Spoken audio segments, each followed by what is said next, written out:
ভারতবর্ষ মহান দেশ, যে দেশের নাগরিক আমি, আর আজকেই সেই দেশের স্বাধীনতা দিবস।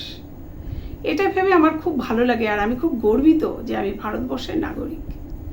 ভারতবর্ষের মতন মহান দেশের নাগরিক হয়ে নিজেকে ধন্য মনে করি। আর আজকের এই যে স্বাধীনতা আমরা পেয়েছি, এই স্বাধীনতা পাওয়ার জন্য কত যে রক্তক্ষয়ী সংগ্রাম হয়েছে, কত যুদ্ধ, কত কষ্ট, কত যন্ত্রণা সহ্য করতে হয়েছে আমাদের দেশের বিপ্লবীদের, কেবলমাত্র তারাই জানেন।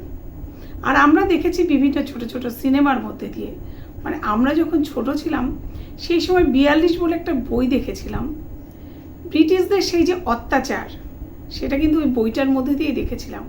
আর ওই বইটাই দেখে নিজের মনটাকে, মানে মনের ভেতরে যে কষ্টটা পেয়েছিলাম, সেটা আজও সেই বইটা চোখে পড়ে, চোখের সামনে ভেসে ওঠে। যদি এখন টিভিতে সেই সব বইগুলো আমরা দেখতে পাই না। ব্রিটিশ দেশে অন্যায় অত্যাচার আমরা ইতিহাসেও পড়েছি। নীলকর সাহেবদের বিদ্রোহ, নীলকর বিদ্রোহ, আরও কত বিদ্রোহ, কত যুদ্ধ হয়েছে শুধুমাত্র আমাদের দেশটাকে স্বাধীন করার জন্য। স্বাধীনতা পেয়েছিল, তার জন্য কত প্রাণ যে চলে গেছে তার ঠিক নেই।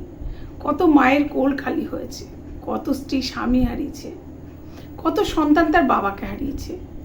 শুধু কি পুরুষরা, মেয়েরাও বাদ যায়নি এই যুদ্ধ থেকে, এই বিপ্লব থেকে।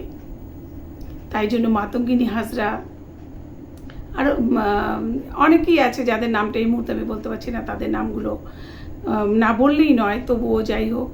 তা শুধু ছেলেরা নয়, মেয়েরাও অংশগ্রহণ করেছিলেন এই বিদ্রোহতে, এই যুদ্ধে।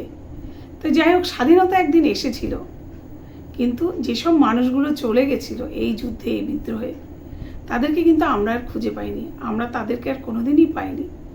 আর তারা যে ত্যাগ করেছে আমাদের জন্য, তাদেরকে আমার তরফ থেকে শত কোটি প্রণাম। তাদের সেই ত্যাগের জন্য আজকে আমরা আমাদের দেশের স্বাধীনতা পেয়েছি, আমরা এই স্বাধীন দেশে বাস করতে শুরু করেছি। তবে স্বাধীন হলেও এই স্বাধীনতাকে রক্ষা করাটাও আমাদের কর্তব্য। আজকের দিনে বিভিন্ন জায়গায় পতাকা উত্তোলন করা হয়েছে, বিভিন্নভাবে সেই পতাকাকে সম্মান করা হয়েছে। কত জায়গায় বিভিন্ন গানের অনুষ্ঠান, বিভিন্ন আবৃত্তির অনুষ্ঠান, বিভিন্ন ছোট ছোট বাচ্চাদের নিয়ে অনেক রকমের অনুষ্ঠান করা হচ্ছে, নাচ গান, বিভিন্ন কিছু। সমস্ত স্কুলগুলোতে, বিভিন্ন শিক্ষা প্রতিষ্ঠানগুলোতে আজকে পতাকা উত্তোলন করা হয়েছে। সেটা আমাদের দেশকে, আমাদের পতাকাকে সম্মান জানানো হয়েছে। আমরা যতদিন বাঁচবো আমাদের দেশকে সম্মান করব, আমাদের দেশের পতাকাকে সম্মান করব। আমরা এই দেশের নাগরিক, এই দেশের পতাকাকে সম্মান করাটাই আমাদের কাজ, আর শ্রদ্ধা করাটাও কিন্তু আমাদের কাজ। দেশের নাগরিক হয়ে দেশের পতাকাকে রক্ষা করব, এটা আমাদের ধর্ম। তাই আমরা আমাদের দেশের পতাকাকে রক্ষা করব, দেশকে রক্ষা করব, এটাই আমরা দৃঢ় প্রতিজ্ঞ, এতেই আমরা দৃঢ় প্রতিজ্ঞ। সবাই সারা বছর, সারা জীবন এই দেশটাকে আগলে রাখবো, আর এই পতাকাকে আমরা সম্মান করব। জয় হিন্দ, বন্দে মাতরম।